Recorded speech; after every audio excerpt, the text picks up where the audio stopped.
और मुंह खुल जाने का मतलब है कि भीतर के जो पाप हैं वो बाहर आ जाते हैं। रा मैं कहते ही मुंह बंद हो जाता है।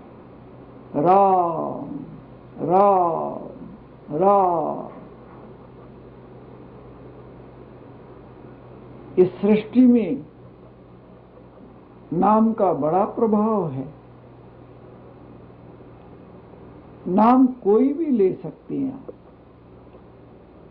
राम का नाम ले सकते हैं और जो अपना इष्ट कोई और हो वह ले सकते हैं। मन में श्रद्धा चाहिए, भरोसा चाहिए, अंतर में प्रकाश करने के लिए, अंतर में उजाला करने के लिए भरोसा चाहिए। नाद ब्रह्म, शब्द ब्रह्म, ये जो हमारा स्वर है जिसे हम नाद कहते हैं, यह भी हरे रामा हरे कृष्णा मिशन के भक्त लोग बैठे हैं जिन्होंने यहाँ चंदन लगाया हुआ है और ये तिलक नासिका के जोड़ पर, सेंटर पर। सामान्य मनुष्य को इन क्रियाओं का बोध नहीं होता। तिलक हम यही क्यों लगाते हैं और चंदन इस नाक की जड़ से ही क्यों उभारा जाता है? ये हमारे दो स्वर, एक चंद्र स्वर और दूसरा सूर्य स्वर, और इन दोनों का ये जो जोड़ है, इस जोड़ में ही भगवान शंकर का तीसरा नेत्र बसा हुआ है। यही इंगला और पिंगला और सेंटर में सुषुम्ना, यही प्रकाश होता है। यहीं से अंदर प्रवेश होता है। मकान के दरवाजे से आप इस भवन में आए हो और ये अंतर में प्रवेश करना हो, ध्यान में डूबना हो, यहीं से प्रवेश होता है। ये तो सिर्फ एक निशान मात्र, बालक को भी ये इशारा करने के लिए कि जहां ये तिलक लगाया जा रहा है, जहां ये टीका लगाया जा रहा है, खजाना यहीं भरा हुआ है, दौलत यहीं भरी हुई है। सकल पदार्थ हैं जग माही, भाग्यहीन नर पावत नाही। परमात्मा ने जो हमें दिया है खजाना, हमें उसका बोध नहीं है। बार तलाश कर रहे हैं सुख के लिए, रिश्ते नातों में हम तलाश कर रहे हैं सुख, नहीं मिलेगा। ये तो जब भीतर डूबोगे तभी मिलेगा। ये मृग तृष्णा की तरह से जितना हम बाहर भागते हैं, मृग जिसे प्यास लगी हुई होती है, वो हिरण रेतीले मैदान में दूर से देखता है। सूरज की किरणें जब रेते पर पड़ती है तो ऐसा लगता है कि जैसे समुद्र ठाठे मार रहा है, झील का पानी ठाठे मार रहा है, और हिरण उसे प्यास बुझाने के लिए दौड़ता है। लेकिन जब पास में आता है तो जल और दूर नजर आने लगता है। जब और पास में जाता है तो जल और दूर नजर आने लगता है। इसे कहते हैं मृग तृष्णा। और भागते भागते भागते भागते उसके पैर थक जाते, गिर पड़ता है, मर जाता है। और एक हिरण होता है जिसकी नाभि में कस्तूरी होती है। कहते हैं जिसकी नाभि में कस्तूरी, जब नेफा पक जाता है और उसमें से सुगंध, भरपूर सुगंध चारों तरफ फैलती है और हिरण को भी अंदर से सुगंध आती है, वो घास में उसे तलाश करता है, ये सुगंध यहां से आ रही है, यहां से आ रही है, दौड़ता है और हिरण की जो टांगे होती हैं वो अकड़ जाती है। बाहर तलाश करते करते करते करते थक कर गिर पड़ता है, लेकिन उसे ये बोध नहीं होता कस्तूरी की सुगंध घास में नहीं है, बाहर नहीं है, वो भीतर है। गिर पड़ता है, मारने वाले उसे मार लेते हैं और नाफा निकाल लेते हैं। जैसे हिरण अबोध अवस्था में मर जाता है, जैसे मृग तृष्णा का जल के लिए भटकने वाला हिरण उस रेते के मैदान में मर जाता है, और ये जीव भी जो काम करता है सब सुख के लिए करता है, भीतर के आनंद के लिए करता है। किसी चीज की इसे तलाश, जो भीतर की वेदना है।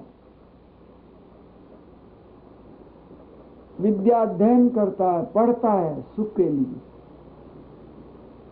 गृहस्थ में प्रवेश करता है, विवाह शादी कराता है, मन पसंद कराता है या घर वालों के स्वीकार करता है सुख के लिए। पढ़ते पढ़ते उसे सुख नहीं मिलता, डिग्रियों का झोला भर ले तब भी उसे सुख नहीं मिलता।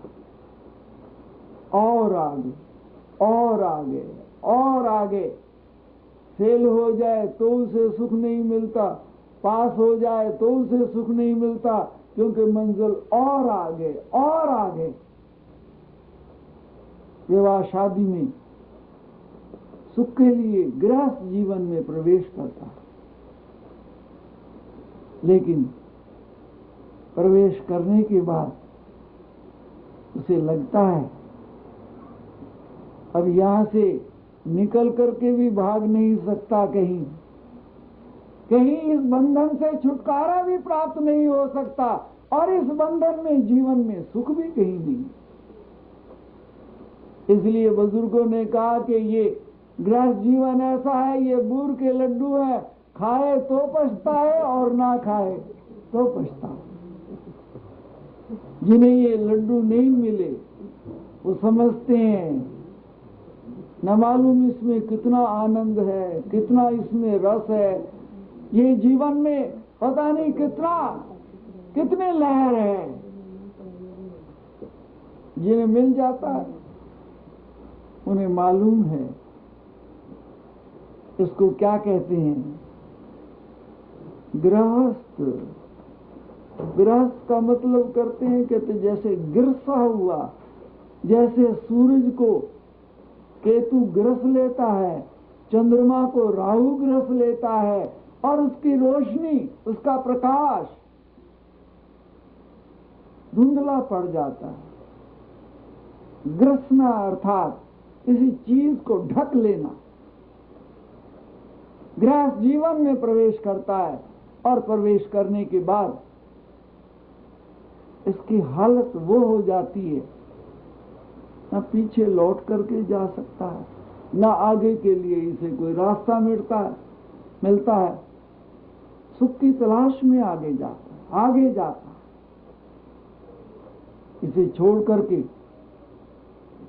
जंगल में चले जाते हैं।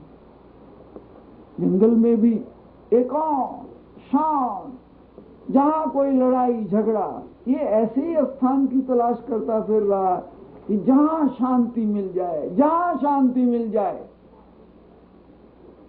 जंगल में पहुंच जाता है शांति मिलने के लिए। थोड़ी सी देर चेंज होता है, बहुत शोर शराबे से जब आदमी शांति में जाता है थोड़ी सी देर मिलता है, लेकिन वही शांति फिर थोड़ी देर के बाद उसे उतनी बेचैनी करने लगती है, उतनी। और देखिए महात्मा बुद्ध को देखिए, घर छोड़ करके भागी। पत्नी और बेटे का और राज्य का त्याग और माता पिता का त्याग करके जंगल में भागे, एकांत में चले गए। लेकिन जब उन्हें ज्ञान हुआ फिर जंगल में नहीं भागे, फिर मैदान में बैठ करके कथा की, समुदाय इकट्ठा किया। पहले भागे, ज्ञान की तलाश के लिए जंगल में भागे, और अगर वही शांति का मार्ग था तो लौट करके चौराहे पर आकर क्यों अपनी वाणी का प्रकाश किया? जहां शांति थी वहीं क्यों नहीं खो गए? बुद्ध को ज्ञान गया में हुआ। बिहार का बॉर्डर गया, जिसका नाम ही पड़ गया बोध गया, बुद्धों के लिए सबसे बड़ा तीर्थ बन गया। गया हिंदुओं का बहुत पुराना तीर्थ रहा है। कहते मरने के बाद बेटे को श्राद्ध करने पड़ते हैं, हर साल श्राद्ध करने पड़ते हैं। कभी मौका होता है श्राद्ध करने का और कभी नहीं होता। कहते हैं गया में चले जाओ और वहां जाकर के एक बार श्राद्ध कराओ और पिंड भराओ, तो फिर कभी श्राद्ध करने की जरूरत नहीं रहती। इसलिए हिंदुओं का पुराना तीर्थ गया। और इधर महात्मा बुद्ध को गया के अंदर ज्ञान हासिल हुआ, लेकिन कहां आ गए? बनारस आ गए। लेक्चर आकर के महात्मा बुद्ध ने बनारस में दिया। जंगल में भटके शांति के लिए वहां नहीं ठहरे, ज्ञान हुआ गया में वहां नहीं ठहरे, और आए बनारस में। पहला प्रवचन बनारस में आकर दिया। क्यों? जंगल में जो भागे थे वो एक उनका ख्याल था, आम आदमियों की तरह से। जैसे ख्याल होता है कि बहुत पड़ जाने के बाद शांति मिलेगी, मन के मुताबिक विवाह हो जाए तो शांति मिलेगी, जैसे आम लोगों का ख्याल था, ऐसे बुद्ध का भी ख्याल था कि जंगल में चले जाओ, एकांत में चले जाओ। और जरा हिसाब किताब तो देखो, जिनकी शादी मन के मुताबिक हुई है जरा उनकी लिस्ट बनाओ, और उनकी लिस्ट बना करके जरा इतिहास के झरोखे को देखो। सीता से अधिक और पवित्र जीवन इस पृथ्वी पर नहीं हुआ। कहावत भी है, सती न सीता सार की, रति न राम समान। लेकिन भगवान राम का सीता के साथ विवाह हुआ, और विवाह होने के थोड़ा ही समय हुआ, अभी बहुत समय भी ना हुआ था। ये सुख के दिन कब ज्यादा दिन चलते हैं? इसका तो बस इधर से घड़ी आई और चुप्टी बजी, और पता नहीं कहां का वरदान याद आ गया कैकेयी को। अरे धमाका हुआ, सारा सुख का संसार बिछड़ गया। भगवान राम ने सीता को बड़ा समझाया कि बन जाने की इजाजत तो मां ने मुझे दी है, लेकिन नहीं, स्वीकार नहीं हुआ, स्वीकार नहीं हुआ। फिर 14 साल का वनवास, और 14 साल के वनवास के बाद फिर रावण का सीता हरण, और फिर घोर संग्राम, फिर वापसी, अग्नि की परीक्षा, फिर घर लौट आए, और फिर घर लौट आए तो फिर अपवाद, अग्नि की परीक्षा, फिर अपवाद। और अकेला धोबी नहीं बोला था, हजारों आदमी बोल रहे थे, प्रकृति बोल रही थी, और राम तंग आ गए थे, सुन सुन करके तंग आ गए थे। जग को रखूं या अंतर आत्मा की आवाज को रखूं?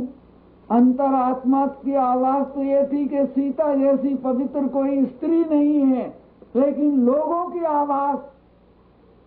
भगवान राम ने लक्ष्मण से कहा, जाओ जानकी को जंगल में छोड़ आओ, और वहां छोड़ आओ, वाल्मीकि ऋषि के आश्रम के पास छोड़ा।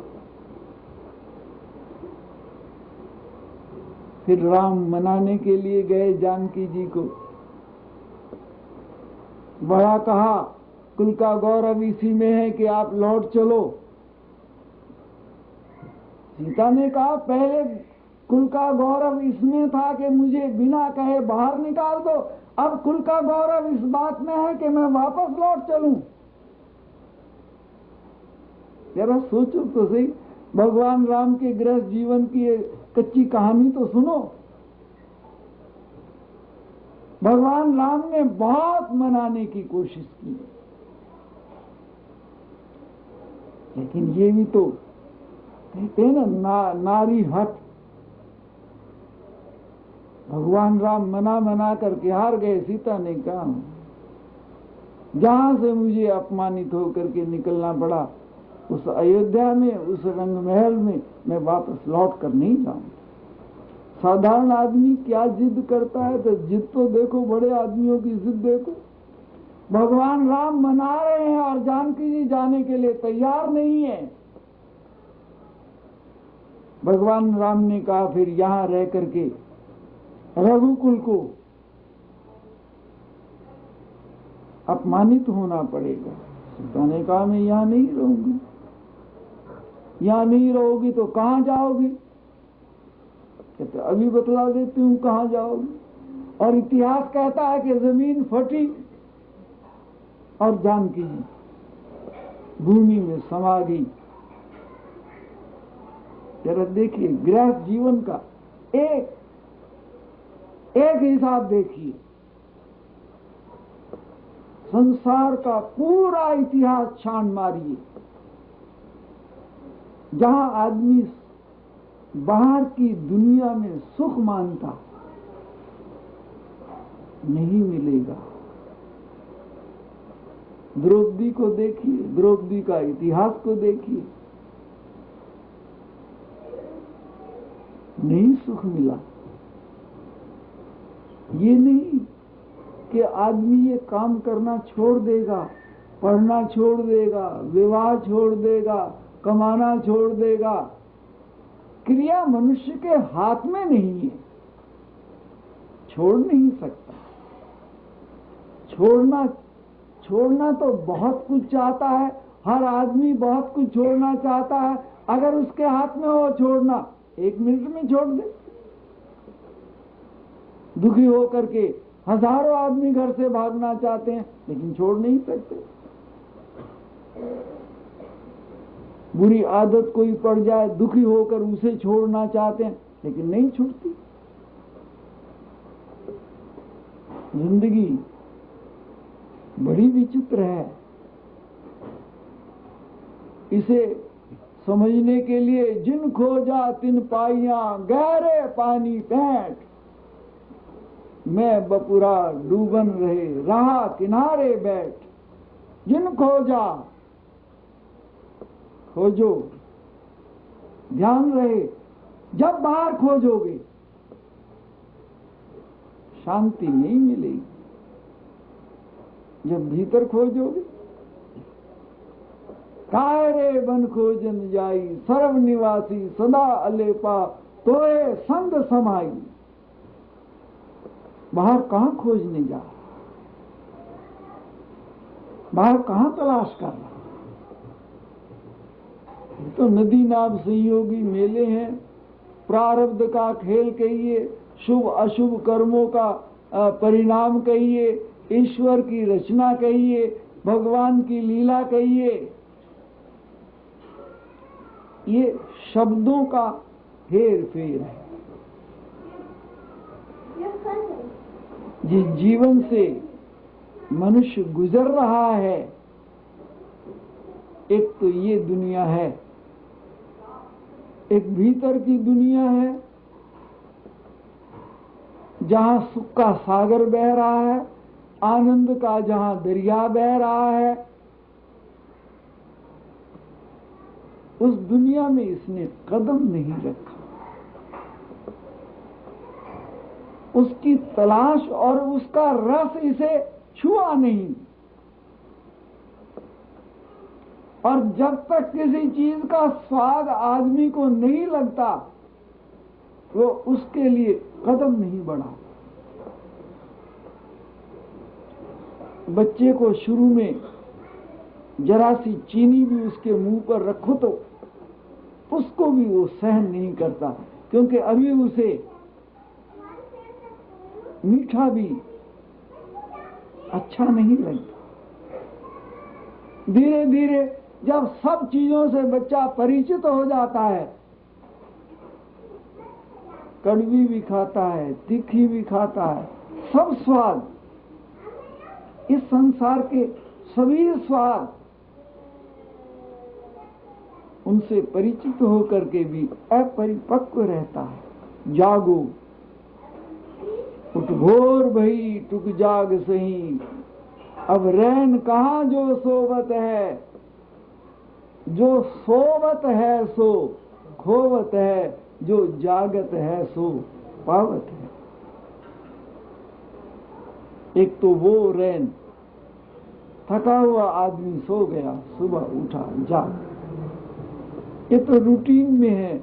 यहां इसके लिए नहीं कहा उठ भोर भाई,